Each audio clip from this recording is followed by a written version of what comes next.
50 cents? You're robbing me blind, Elias, shouted the auctioneer, slamming his gavel. That sack of bones ain't worth the bullet to put her down. Elias Vance didn't flinch. The wind whipped across the dusty plains of Amarillo, Texas, stinging his face, but his eyes were locked on the trembling, dirt-caked filly. She was skin over ribs, her coat the color of dried mud. 50 cents, Elias repeated, tossing a solitary coin onto the splintered wood. The crowd roared with laughter. They saw a dying animal. Elias saw a survivor. He just didn't know yet that she'd change everything. Elias Vance was a man etched from the arid landscape of the Texas Panhandle. At 45, he looked closer to 60, his face a topographical map of sun-baked lines and quiet desperation. His ranch, the Broken Spur, was a meager patch of scrubland just outside Amarillo, barely clinging to the edge of the Llano Estacado. It had been his father's and his grandfather's before that. But the earth had turned stingy over the past decade. The drought had dried up the creeks, the bank had foreclosed on his modest herd, and the encroaching corporate ranches, like the sprawling iron-gated empire of the Vanderbilts, were squeezing him out like the last drop of water from a sponge. It was a Tuesday in late October when Elias found himself at the livestock auction in Lubbock. He didn't have money to buy, only the desperate hope of selling a broken-down tractor part for enough cash to buy a week's worth of flour and coffee. The auction yard smelled of fear, manure, and cheap tobacco. Men in Stetsons and pearl-snap shirts leaned against peeling whitewashed fences, their eyes sharp, calculating margins and losses. Elias had managed to pawn the rusty alternator for a meager $10, enough to keep him breathing for another few days. He was turning to leave, pulling his worn denim jacket tighter against the biting wind, when the last lot was brought into the ring. It wasn't a steer or a healthy mare. It was a tragedy on 4 legs. A young man, barely out of his teens, dragged a small, shivering form into the sawdust. It was a filly, maybe a year old, though her stunted growth made her look younger. Her coat, which should have been a vibrant chestnut, was dull and matted, the color of wet clay. Every rib showed clearly through her skin, a tragic xylophone of neglect. Her head drooped low, her eyes glazed, half shut against the harsh glare of the auction lights. Lot 104. The auctioneer, a burly man named Higgins with a voice like grinding gears, bellowed into the microphone. Don't ask me the breeding, folks, 'cause there ain't any. Found wandering near the interstate. Sold as is? Where is? What am I bid? Silence settled over the crowd, thick and oppressive. Men turned away, spitting into the dust. No one wanted a dying animal. It was bad luck, bad business. Come on, gents. Give me $5. Somebody give me $5 for the meat at least. Higgins tried again, exasperation creeping into his tone. Still nothing. The filly stumbled, her knobby knees buckling slightly. She let out a pathetic, wheezing sound. Elias stopped dead in his tracks. He knew that sound. It was the sound of a creature that had given up, waiting for the end. He remembered his old dog, Buster, making that same sound just before he passed in the bitter winter of 22. A sudden, sharp ache blossomed in Elias's chest. He looked at the men around him, men who would casually spend hundreds on a bottle of bourbon or a custom saddle. Yet they wouldn't spare a glance for this dying creature. He felt a familiar, burning anger not just at them, but at the unfairness of the world that ground down the weak. All right, somebody give me $1, $1. Higgins yelled, his face red. From the back of the crowd, a voice boomed out, dripping with condescension. I wouldn't give you a plug nickel for that crowbait, Higgins. Shoot it and put it out of its misery. Elias turned.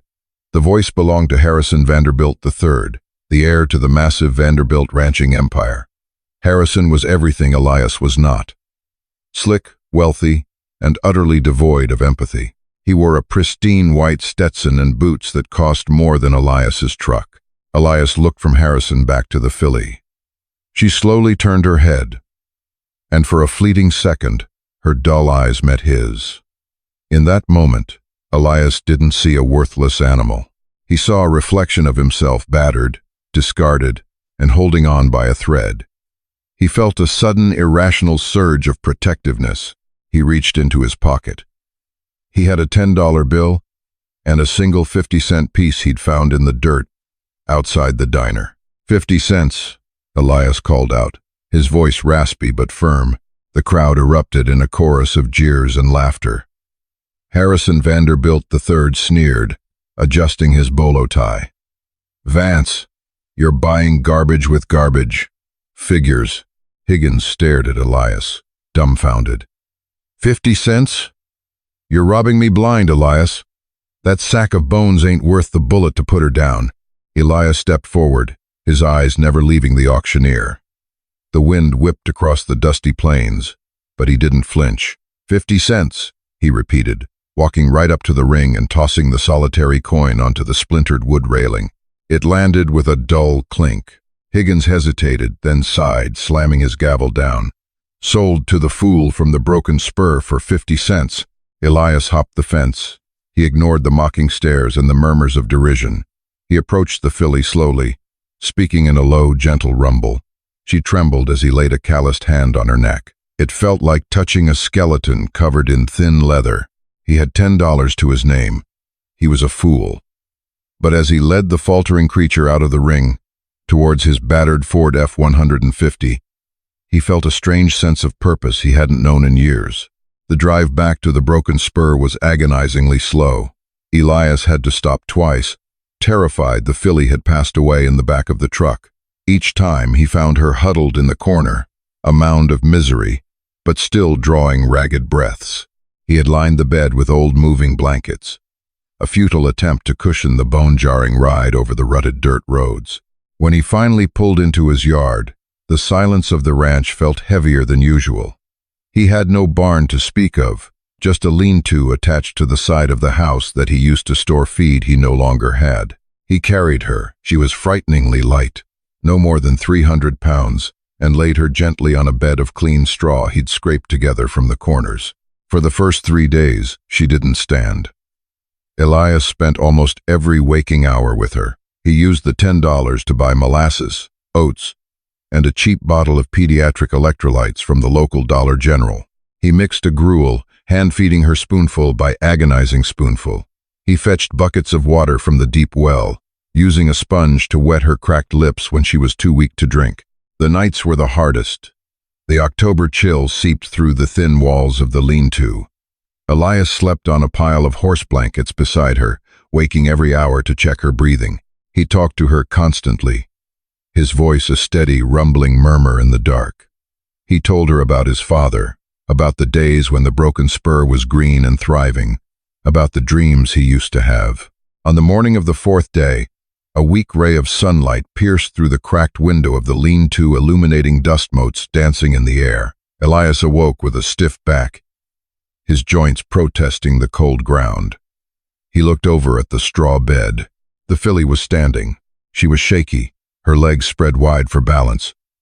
But she was up. She turned her head towards Elias, her ears flicking forward. For the first time, the dullness in her eyes had receded, replaced by a spark of wary curiosity.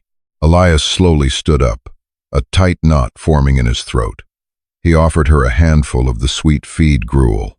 She hesitated, then extended her neck and gingerly took it from his palm. Her rough tongue felt warm against his skin. "You're a fighter, ain't you?" Elias whispered, smoothing the matted hair on her forehead. "You survived the highway, you survived the auction, and you survived my cooking." He realized he hadn't named her. He looked at her coat, still dull but showing hints of a deeper color underneath the grime. It wasn't just mud. It was the color of a penny left out in the rain. A deep, oxidized copper. "Penny," he said softly. "I bought you for 2 quarters, but you're a penny." The filly nickered softly, a fragile sound that resonated in the quiet lean-to. From that day on, she was Penny. The recovery was slow and agonizingly expensive. Elias sold his grandfather's pocket watch, a treasured heirloom, to a pawn shop in Amarillo to buy alfalfa hay and dewormer. He traded a week of grueling day labor fixing fences for a neighbor in exchange for a few bags of high-protein grain. Weeks turned into months. The Texas winter set in, bringing biting winds and occasional flurries of snow. Penny spent most of her time huddled under the lean-to, wrapped in an old woolen blanket Elias had fashioned into a makeshift coat. But slowly, imperceptibly at first, the changes began. The bones stopped protruding. The xylophone of ribs smoothed out. Her coat, as she shed the winter fuzz, began to gleam. It wasn't the muddy brown Elias had initially thought. It was a rich, fiery chestnut, like polished mahogany, and she began to grow. She sprouted up, her legs lengthening, her chest broadening. By the time spring arrived, painting the plains in fleeting patches of green, Penny was a different animal. She was still on the small side, but she was solid, strong, and bursting with an energy Elias had never seen before. She would tear around the small corral Elias had built, her hooves drumming against the hard-packed earth, her tail held high like a flag. It was during one of these energetic displays that Elias first noticed her stride. He was leaning against the fence rail, sipping a mug of bitter coffee, watching her run. She wasn't just galloping, she was gliding. Her stride was impossibly long and smooth, her hooves barely seeming to touch the ground. There was an explosive power in her hindquarters, a fluidity in her motion that took Elias's breath away. He had been around horses all his life, had seen quarter horses run quarter miles in a blur, but this was different. This wasn't the choppy, powerful sprint of a ranch horse. This was the long, sustained, ground-eating stride of a thoroughbred. Elias frowned, gripping his mug tighter. He remembered the auctioneer's words. "Don't ask me the breeding, folks, 'cause there ain't any." He had assumed she was a grade horse, a mutt, but watching her run, he felt a thrilling, terrifying suspicion. He went into the house and dug out an old, dog-eared copy of a veterinary manual he'd kept. He studied the diagrams of horse conformation, comparing them to the image of Penny burned into his mind. The sloping shoulder, the deep girth, the long hip. The next day, he called Doc Weaver, an old retired veterinarian who lived out near Canyon. Doc owed Elias a favor from years ago. When the stooped, white-haired man arrived, he took one look at the fiery chestnut filly pacing the corral and let out a low whistle. "Where in the hell did you get her, Elias?" Doc asked, his eyes wide behind thick spectacles. "Auction. Lubbock. Paid 50 cents, Elias said, trying to keep his voice steady. Doc Weaver walked up to the fence, watching Penny with a trained, critical eye. 50 cents, huh? Elias, I ain't no geneticist, but I know bone structure when I see it." He turned to Elias, his expression serious. "That ain't no ranch mutt. You've got yourself a thoroughbred, and judging by that stride, a damn fine one." Elias felt a cold sweat break out on his forehead. A thoroughbred. He owned a thoroughbred. It was absurd. It was impossible. Yet the proof was right there, running laps in his dusty corral. The realization that Penny was a thoroughbred changed everything, yet nothing at all. Elias still had no money, no connections in the racing world, and a ranch that was falling apart around him. He couldn't afford to register her, let alone train her or race her. He kept the secret to himself. He continued to work odd jobs, pouring every spare cent into Penny's care. He bought better quality feed, ordering specialized supplements online that strained his meager budget to the breaking point. He built a larger, sturdier round pen, spending evenings after grueling labor working her on a lunge line, marveling at her agility and intelligence. Penny was fiercely intelligent, with a fiery spirit that sometimes bordered on stubbornness. She demanded attention and respect. She trusted Elias implicitly, following him around like a dog, resting her head on his shoulder when he brushed her. But she was deeply suspicious of strangers, especially men who approached too quickly or spoke too loudly. Summer arrived, turning the Texas panhandle into a blast furnace. The heat was relentless, baking the earth until it cracked like shattered pottery. It was during this brutal summer that Harrison Vanderbilt III re-entered Elias's life, like a bad penny turning up. The Vanderbilt ranch bordered the broken spur to the north. Harrison had long coveted Elias's land. Not because it was valuable, it was arguably the worst grazing land in the county, but because it was an annoying notch in the otherwise perfect boundary of his empire. Harrison drove up to Elias's dilapidated house in a gleaming, brand-new King Ranch F-250. A cloud of dust trailing behind him like a conquering army. He stepped out, ignoring the heat, dressed impeccably in starched denim and a custom-made hat. Elias was fixing a broken water trough when Harrison approached, the sound of his expensive boots crunching loudly on the gravel. "Vance," Harrison said, his voice carrying that familiar, irritating drawl. "Place is looking worse than usual. Didn't think that was possible." Elias didn't look up from his work. "What do you want, Harrison? If you're here to make another offer on the land, the answer is still no." Harrison chuckled, a dry, humorless sound. "You're stubborn, Elias. I'll give you that. But you're bleeding out. The bank is going to take this place by winter. I'm offering you a way out. A generous sum, enough to move to town, maybe buy a little trailer. Save you the embarrassment of foreclosure." Elias finally stood, wiping sweat and grease from his brow with a dirty rag. He looked Harrison in the eye. "This land was my father's. It ain't for sale. Not to you. Not to anyone." Harrison's smile faded, his eyes turning cold. "Suit yourself. But when the sheriff shows up with the eviction notice, don't come crying to me." He turned to leave, but then he spotted movement in the distant corral. Penny had been dozing in the shade of the lean-to, but the sound of the truck had roused her.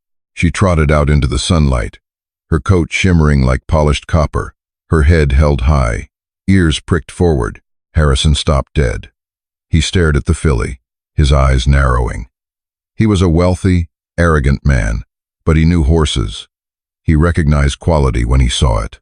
"What is that?" he asked, his voice losing its mocking tone, replaced by genuine curiosity. "A horse," Elias replied flatly. "Don't play dumb, Vance.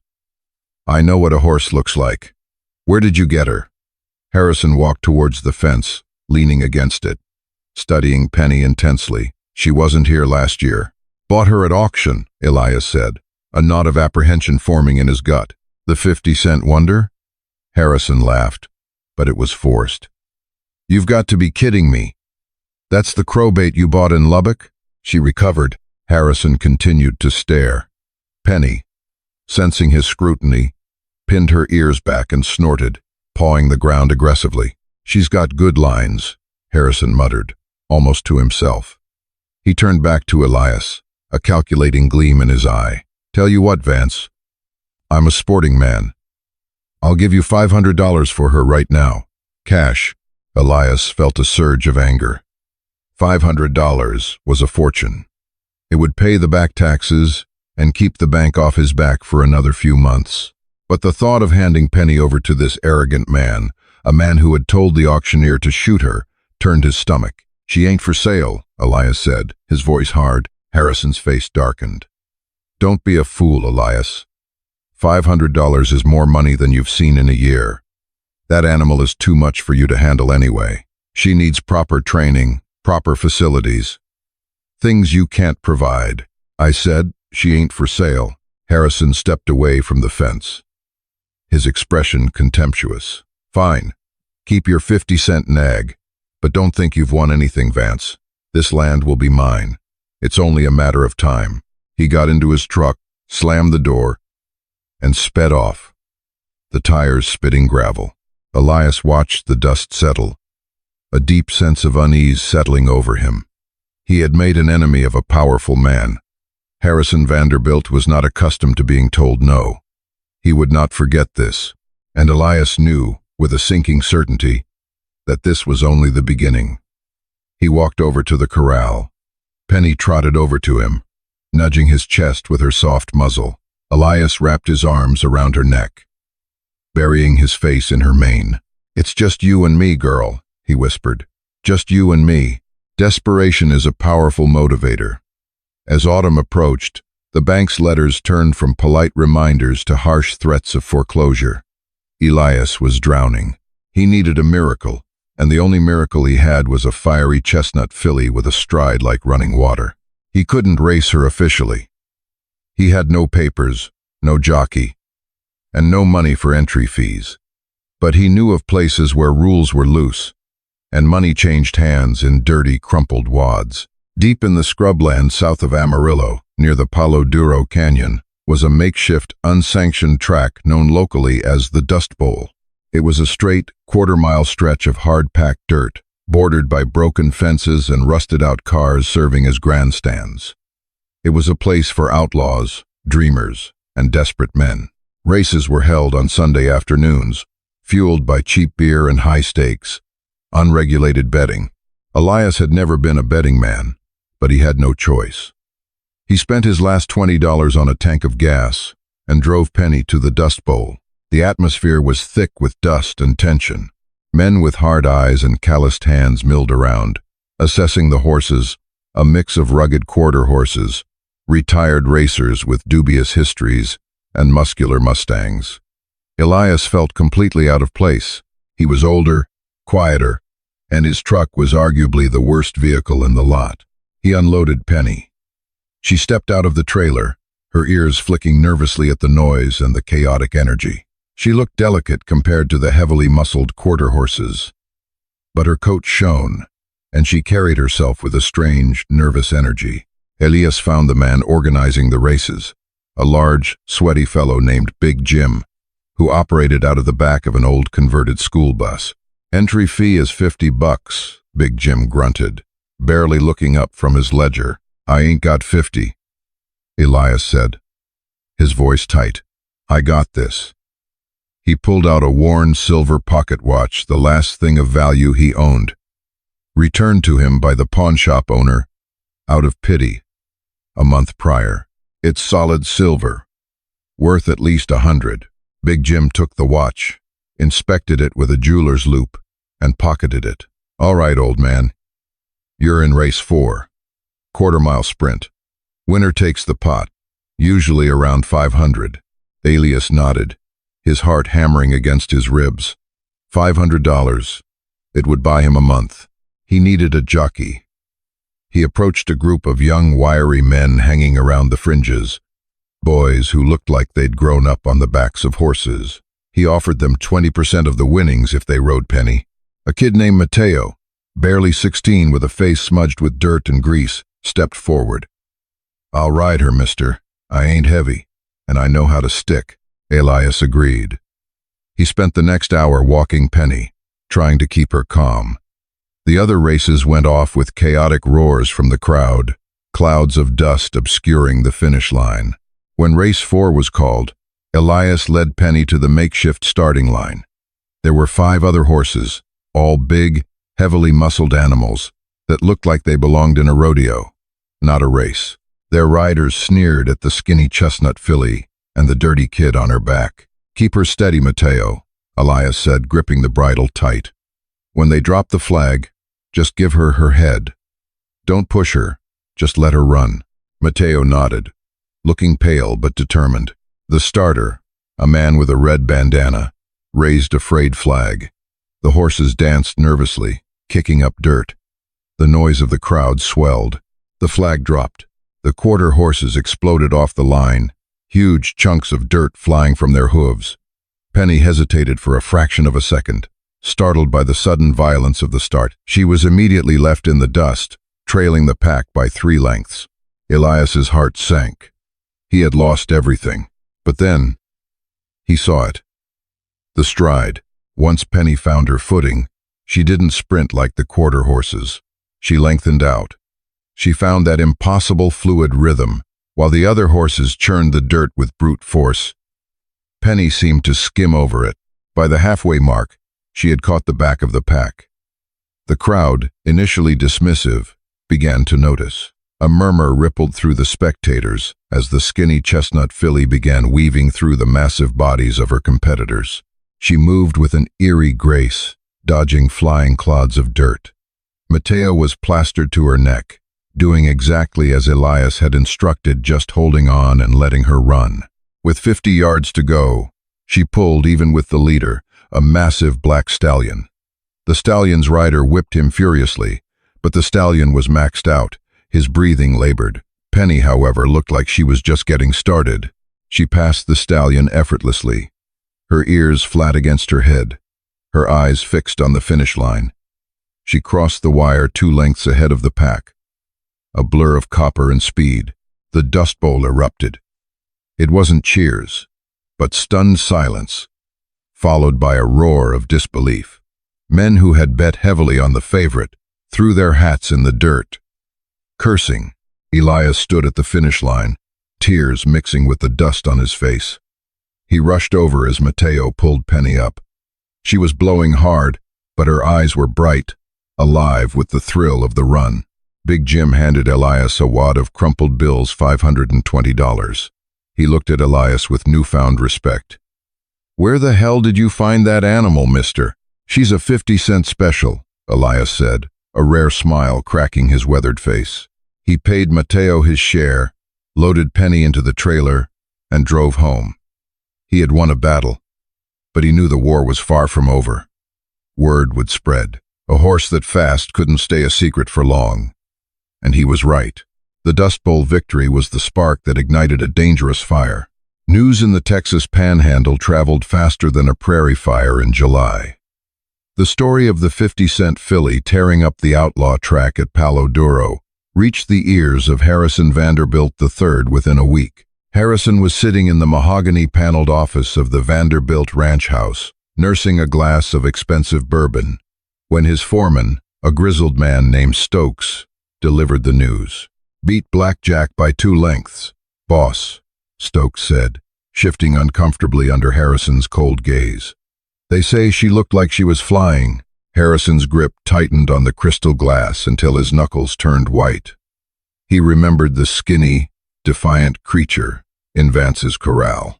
He had dismissed her, offered a paltry sum just to humiliate the old man. Now that same animal was making a name for herself, and worse, making Vance money. It gnawed at his pride, a vicious, relentless ache. "I want her, Stokes," Harrison said, his voice dangerously quiet. "I don't care what it takes. I want that horse in my stable by the end of the month. Vance won't sell. Mr. Vanderbilt, you know how stubborn he is." Harrison slammed the glass down on the desk, the sound echoing sharply in the large room. "Every man has a price, Stokes. And if he doesn't, we find his breaking point. The bank is about to foreclose on him anyway. We just need to expedite the process." The following weeks were a nightmare for Elias. The bank, which had been willing to accept his outlaw winnings to stave off foreclosure for a month, suddenly changed its tune. They demanded the entire outstanding balance immediately, citing a newly discovered clause in his grandfather's original loan agreement. Elias knew, without a shadow of a doubt, that Harrison had used his family's considerable influence at the local branch. Then came the accidents. Elias awoke one morning to find his only working tractor, a vital piece of machinery he needed to haul water when the well pump failed, vandalized. Sugar in the gas tank, the tires slashed. A few days later, a mysterious fire broke out in the dry brush near the property line, threatening the house before Elias managed to beat it back with a wet blanket, coughing up black smoke for days. The message was clear: submit or be destroyed. Elias was exhausted. He was losing weight, his face gaunt, his eyes haunted. He spent every night sitting on the porch with his father's old shotgun across his lap, watching the darkness, waiting for the next strike. Penny, sensing his anxiety, became high-strung, pacing her corral endlessly, her fiery spirit turning to nervous agitation. One evening, as the sun dipped below the horizon, painting the sky in bruised hues of purple and orange, a sleek black Mercedes sedan crunched up the driveway. Harrison stepped out, flanked by 2 large men, who looked more like hired muscle than ranch hands. Elias stood up slowly, the shotgun resting casually in the crook of his arm, though his heart hammered against his ribs. "Evening, Elias," Harrison said, a smug smile playing on his lips. "Looks like you've had a run of bad luck lately." Get off my property, Harrison, Elias growled, his voice rough. Harrison ignored him, strolling towards the corral where Penny stood, ears pinned back, watching the strangers with wary eyes. She's a beauty, I'll give you that, Harrison murmured, genuine admiration warring with his arrogance. But she's wasted here. You're broke, Elias. You're broken. The bank takes this place on Friday. You have nothing. Harrison turned back to Elias, pulling a thick envelope from his tailored jacket. I'm offering you a lifeline. $10,000. Cash. Right now. You sign over the horse, and I'll even make a call to the bank. Get them to back off the foreclosure for 6 months. Give you time to figure something out. $10,000. It was more money than Elias had seen in a decade. It was salvation. It was a new roof, a fixed tractor, a life without the constant crushing weight of debt. He looked at the envelope, then at the dirt beneath his boots. He thought of the cold nights in the lean-to, nursing Penny back from the brink of death. He thought of her trusting eyes, the way she nuzzled his shoulder, the sheer joy of watching her run. He had bought her for 50 cents when she was nothing but a discarded sack of bones. She had fought for her life, and he had fought with her. He looked up at Harrison, his eyes hard and uncompromising. I told you once, Harrison, she ain't for sale. And neither is my soul. Harrison's smile vanished, replaced by a look of ugly, contorted rage. You stupid, stubborn old fool. You'll lose everything.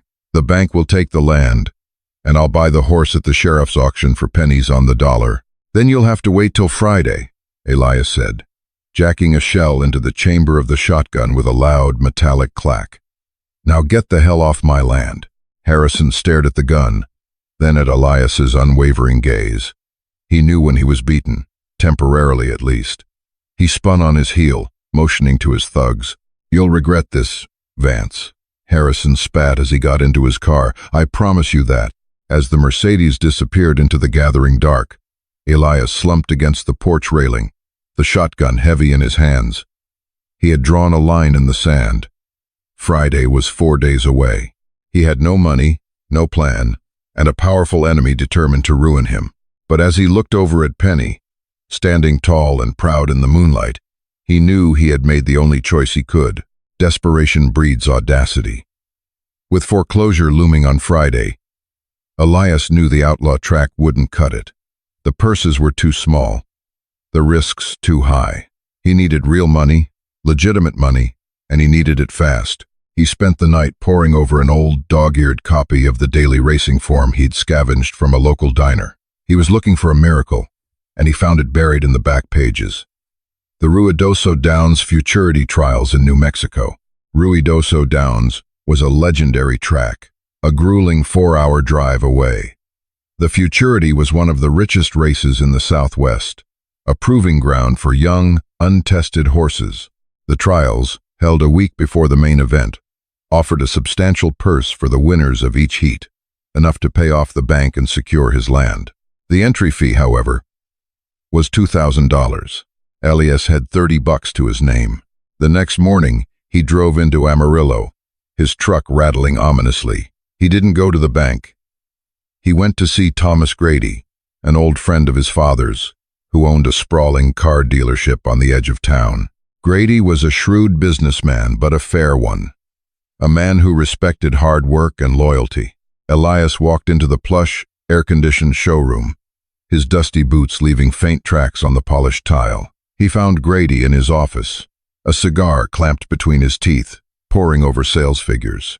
Elias Vance, Grady said, standing up and extending a hand. It's been a dog's age. To what do I owe the pleasure? Elias didn't mince words. He sat down and told Grady everything. He told him about the 50-cent filly, the outlaw track, the harassment from Harrison Vanderbilt, and the looming foreclosure. Finally, he told him about the Ruidoso Downs trials.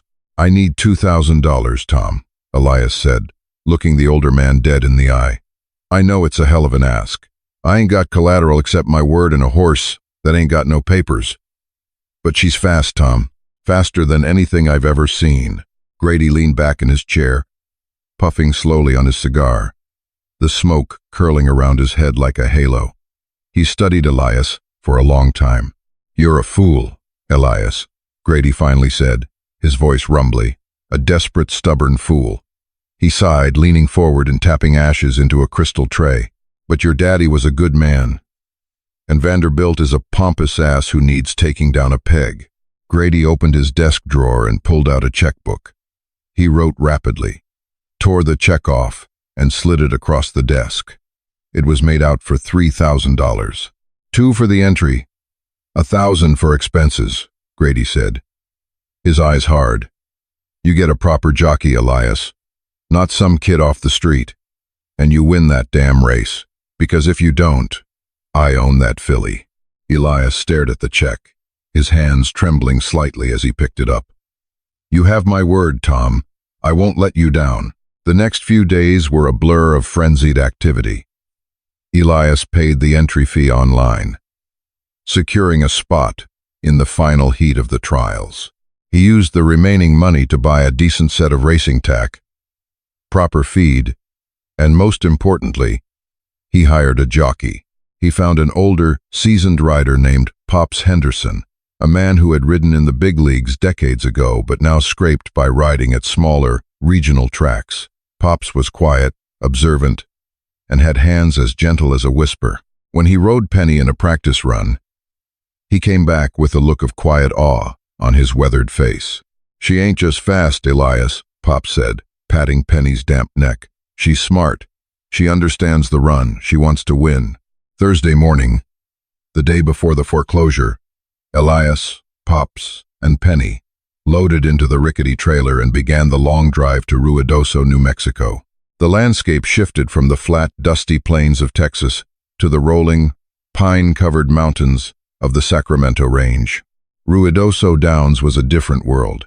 The stables were immaculate, the track perfectly manicured, the air buzzing with money and expectation. Elias felt acutely out of place among the sleek, million-dollar horse trailers and the sharply dressed owners sipping champagne in the clubhouse. But Penny seemed completely unfazed. She stepped off the trailer, head high, taking in the sights and sounds with cool arrogance. She knew she belonged here. As Elias was settling Penny into her assigned stall, a familiar, unwelcome voice cut through the stable chatter. Well, if it isn't the 50-cent wonder and her desperate owner." Elias turned. Harrison Vanderbilt III was standing there, flanked by his ever-present thugs, looking completely out of place in the working area of the stables in his tailored suit. "What are you doing here, Harrison?" Elias asked, his jaw clenching. "I own 3 horses running in the trials today, Vance." Harrison smirked. "Unlike you, I belong here. I heard you managed to scrape together the entry fee. Must have begged, borrowed, and stolen. It's pathetic, really." Harrison stepped closer, lowering his voice to a venomous hiss. "Enjoy your little fantasy today, Elias, because tomorrow your ranch is mine. And when you inevitably lose this race, I'll be waiting to buy that mud off you for dog food prices." Elias didn't flinch. He looked Harrison squarely in the eye. "You underestimate me, Harrison, and you underestimate her. We'll see who's pathetic at the finish line." Harrison laughed a dry, humorless sound and walked away. Elias turned back to Penny, gently stroking her muzzle.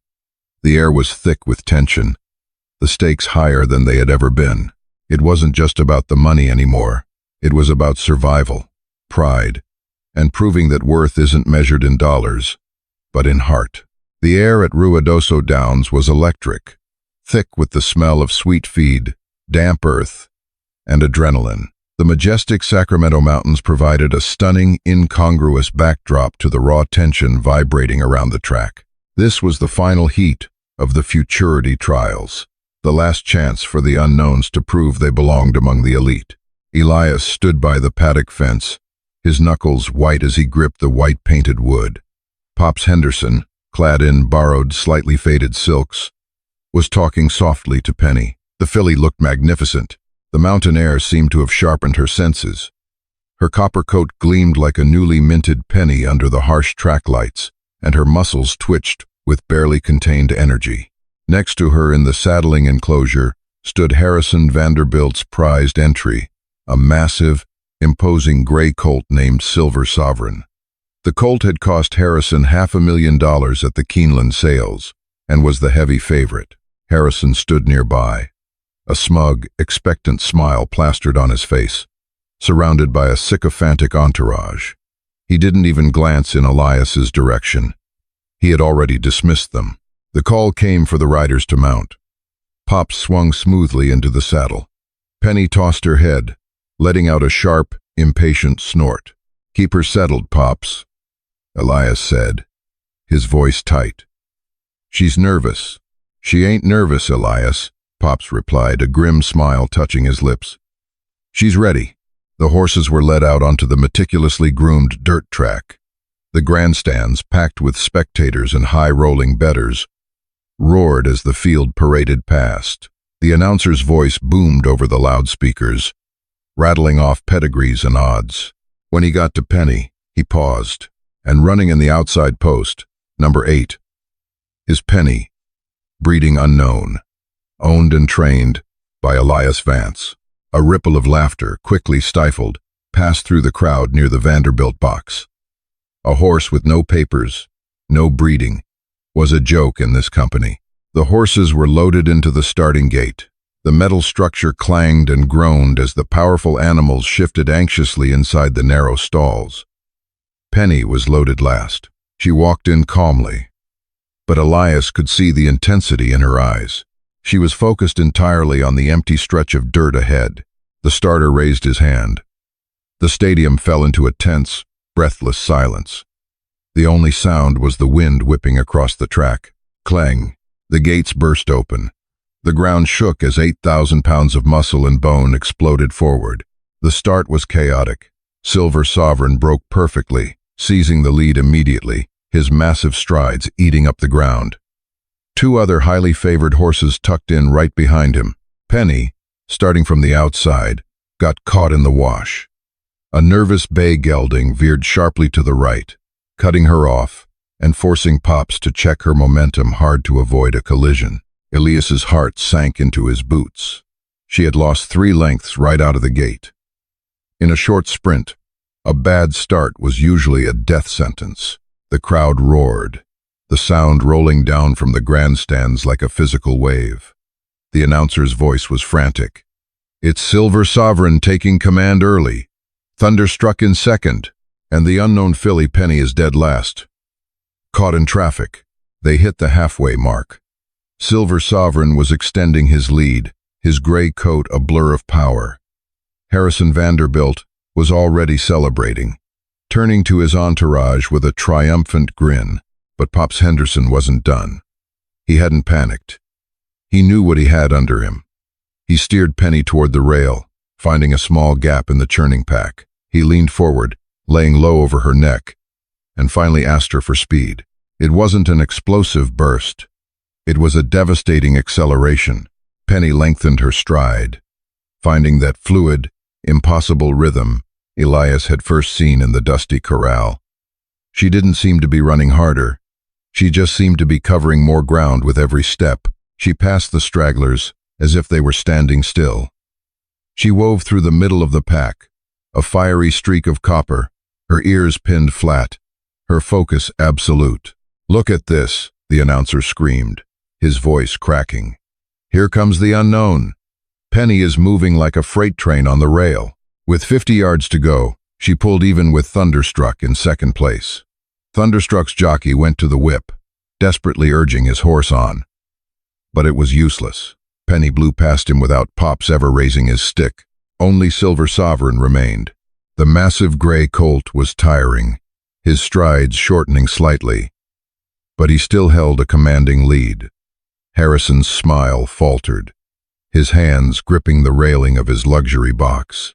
The finish line was approaching fast. 10 yards. 5 yards. Penny pulled even with the gray giant. The two horses ran neck and neck, their nostrils flaring, lungs burning, hooves thundering in perfect synchronization. For a fraction of a second, it seemed they would cross together. But Penny had a heart forged in desperation and survival. She dug deep, finding a reserve of energy that defied logic. With a final desperate lunge, she thrust her nose forward just as they crossed the wire. The crowd erupted in absolute pandemonium. It was a roar of shock, disbelief, and pure awe. Elias couldn't breathe. He clung to the fence, his vision blurry. The photo finish took an agonizing 2 minutes to process. The silence in the stadium was heavier than the noise had been. The numbers finally flashed on the giant tote board.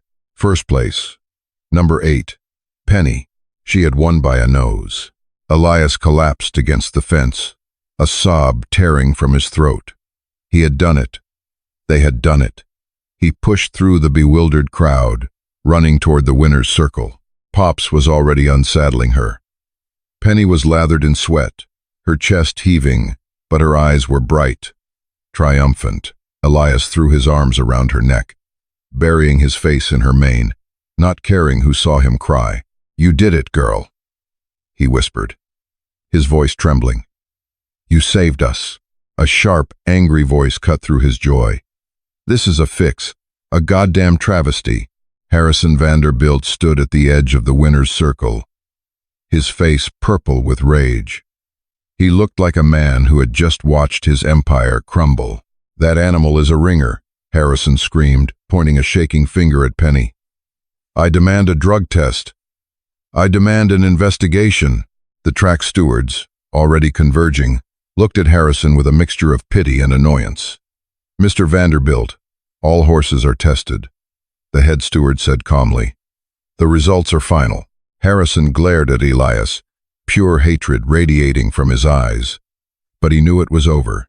He had been beaten, utterly and publicly, by the man he had tried to destroy and the 50-cent filly he had told the auctioneer to shoot.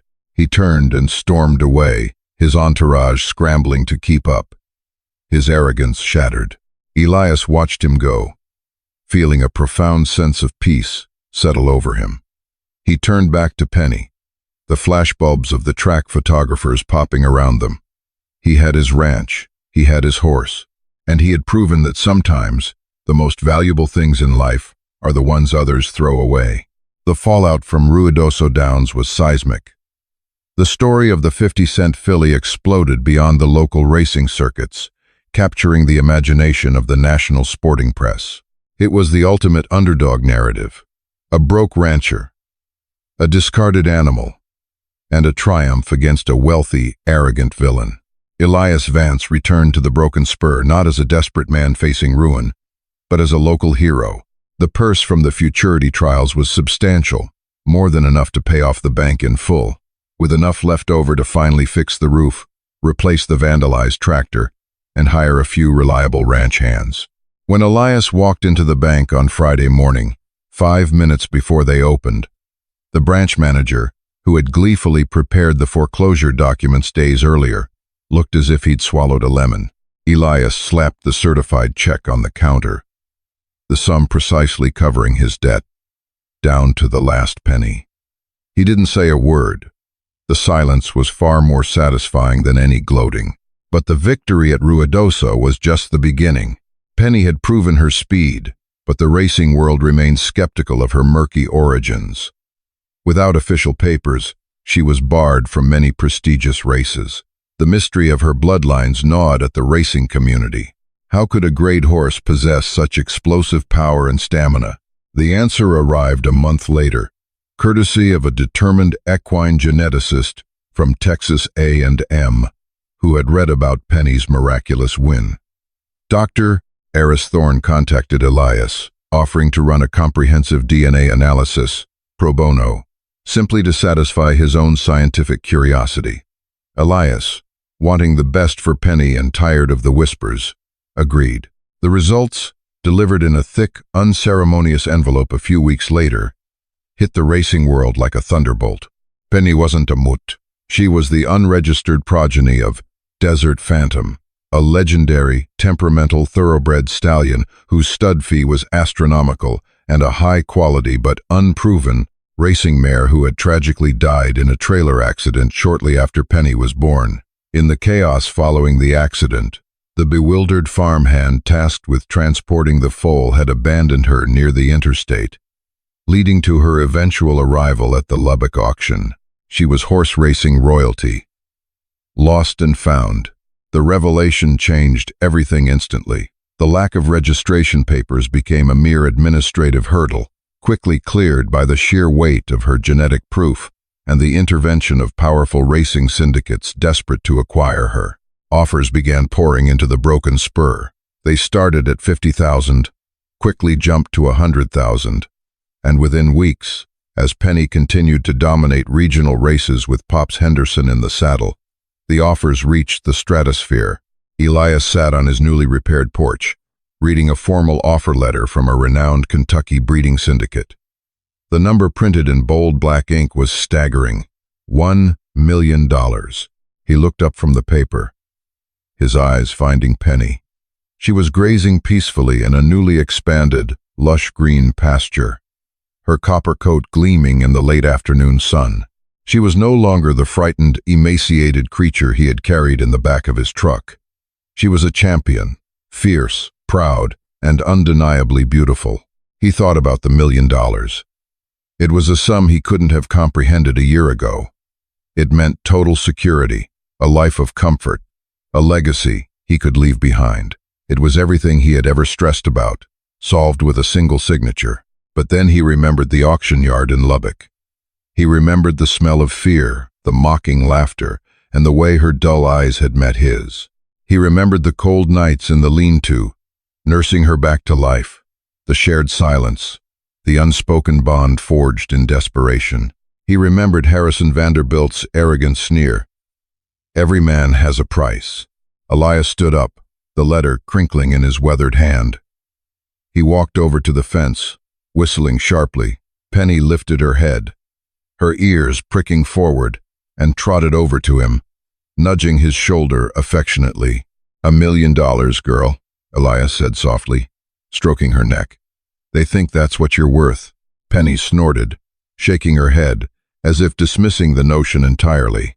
Elias smiled, a slow, genuine expression that reached his eyes. He tore the offer letter precisely in half, then in half again, letting the pieces flutter to the ground like dead leaves. He didn't sell her. Penny raced for 2 more years, becoming a beloved icon, a symbol of hope for anyone who had ever been counted out. She won prestigious stakes races, silencing the remaining doubters and cementing her legacy as one of the great racing mares of her generation. She retired sound and healthy, returning to the broken spur, which Elias had transformed into a modest but thriving boutique breeding operation. As for Harrison Vanderbilt III, karma proved to be a patient, thorough accountant. His obsession with destroying Elias and acquiring Penny had blinded him to his own crumbling empire. He had over-leveraged his assets to buy expensive, underperforming horses like Silver Sovereign. When a sudden dip in the cattle market coincided with a string of devastating losses on the track, his financial house of cards collapsed. The bank, the very same bank he had used to terrorize Elias, foreclosed on the sprawling Vanderbilt estate. Harrison was last seen moving to a small condo in Dallas, his arrogance finally completely broken. Years later, Elias Vance would sit on his porch, watching Penny graze in the twilight alongside her first foal, a spunky colt with his mother's fiery coat and unmistakable fluid stride. People often asked him if he regretted turning down the $1 million. Elias would just chuckle, his eyes crinkling at the corners. He would look at the thriving ranch, the setting sun painting the Texas sky, and the beautiful, powerful creature who had saved his life. Regret it? He'd say, his voice a gravelly rumble. Why would I sell my best friend? Besides, I already got the best deal in history. Bought a miracle for 2 quarters. You can't put a price tag on that. The story of Elias Vance and Penny is a powerful reminder that value isn't determined by a price tag or a pedigree, but by heart, resilience, and the unyielding bond between a human and an animal. When the world threw them away, they found strength in each other, turning a 50-cent tragedy into a $1 million triumph. It proves that sometimes the greatest treasures are hidden beneath layers of dust and desperation, waiting for someone with the compassion to see their true worth. Karma has a funny way of settling scores. proving that arrogance will always fall to authentic grit. If you love this story of defying the odds and the unbreakable spirit of the underdog, hit that like button. Share this incredible journey with your friends to spread the inspiration. And don't forget to subscribe for more heartwarming and thrilling stories of survival and redemption.